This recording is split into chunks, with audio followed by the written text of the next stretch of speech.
Hi friends, before షార్ట్లో అయితే మనం బేసిక్స్ నేర్చుకోవాలనుకున్నాం కదండి. మరి బేసిక్స్ ఎలా నేర్చుకోవాలి, ఎవరు నేర్పిస్తారు?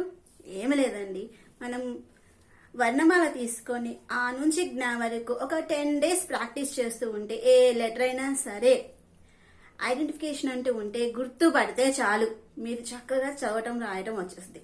ముందు అసలు వర్ణమాల ఆ నుంచి జ్ఞా అలాగే శ్రా కూడా ఒక లెటర్ ఉంటుంది, అంతవరకు నేర్చుకుంటే చాలు. స్వర వ్యంజన నేర్చుకుంటే చాలు, ఎక్కడ చూసినా ఆ లెటర్ గుర్తుపడితే చాలు, ఈజీగా చదవటం వస్తుంది. ఎప్పుడైతే చదవటం అనేది మనం ట్రై చేస్తూ ఉంటామో అప్పుడు ఆ వర్డ్ మీనింగ్ అనేది తెలుసుకోవాలనే ఉత్సాహం మనలో కలుగుతుంది.